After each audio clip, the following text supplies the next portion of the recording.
வணக்கம் விவசாய நண்பர்களே. இப்போ நம்ம என்ன பண்ண போகிறோம்னா வாத்து வளர்க்குற காய் வாங்கினோம். எதோ வளர்த்துட்டு இருந்தால் நம்ம காலையில் அது வாட்டுக்கு இருக்க பிரச்சனையே இல்லை. எப்படி அடைச்சாலும் எங்கிட்டனாலும் ஓடிடுது. அதுக்காக அவங்களுக்காக இந்த வேலையை பார்த்தாச்சு. இவங்க எதுலேயும் போக முடியாது, நம்ம கைக்குள்ளே தான் அவங்க. பாருங்கள், எல்லோரும் வளர்க்கலாம், சந்தோஷமான வாழ்க்கை இது, பிரச்சனையே இல்லை. எதோ செலவழித்து எதோ பண்ணுறான். இதெல்லாம் ஒரு என்ஜாய்மெண்ட்டு, நம்ம சந்தோஷத்துக்காக வளர்க்குறவங்கள எப்படி இருக்காங்க பாருங்கள். இதுக்குள்ளே விட்டதுனால இவங்க எங்கேயும் போக முடியலை.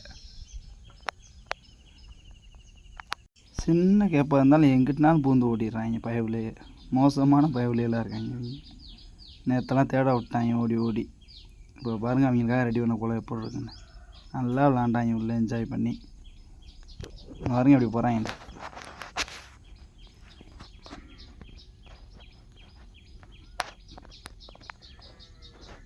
எங்களுக்கு ஒரு சந்தோஷம், அதில் விடவும் பாவம். உள்ளேயே அடைச்சி போட்டு விட்டோம்ல, அதனால் சந்தோஷமாக இருக்காங்க. அடுத்து அதுக்கு உணவு முறை வந்து பாருங்கள், வழக்கம் போல் கஞ்சி, கோழி தீவனம் கொஞ்சம் வாங்கினோம், அவ்வளோதான்.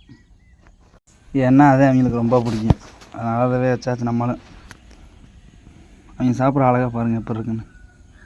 இதுக்கு மாரி எங்கள் சந்தோஷம் நமக்கு வேணும். இதுவே போதுங்க நமக்கு. நன்றி நண்பர்களே.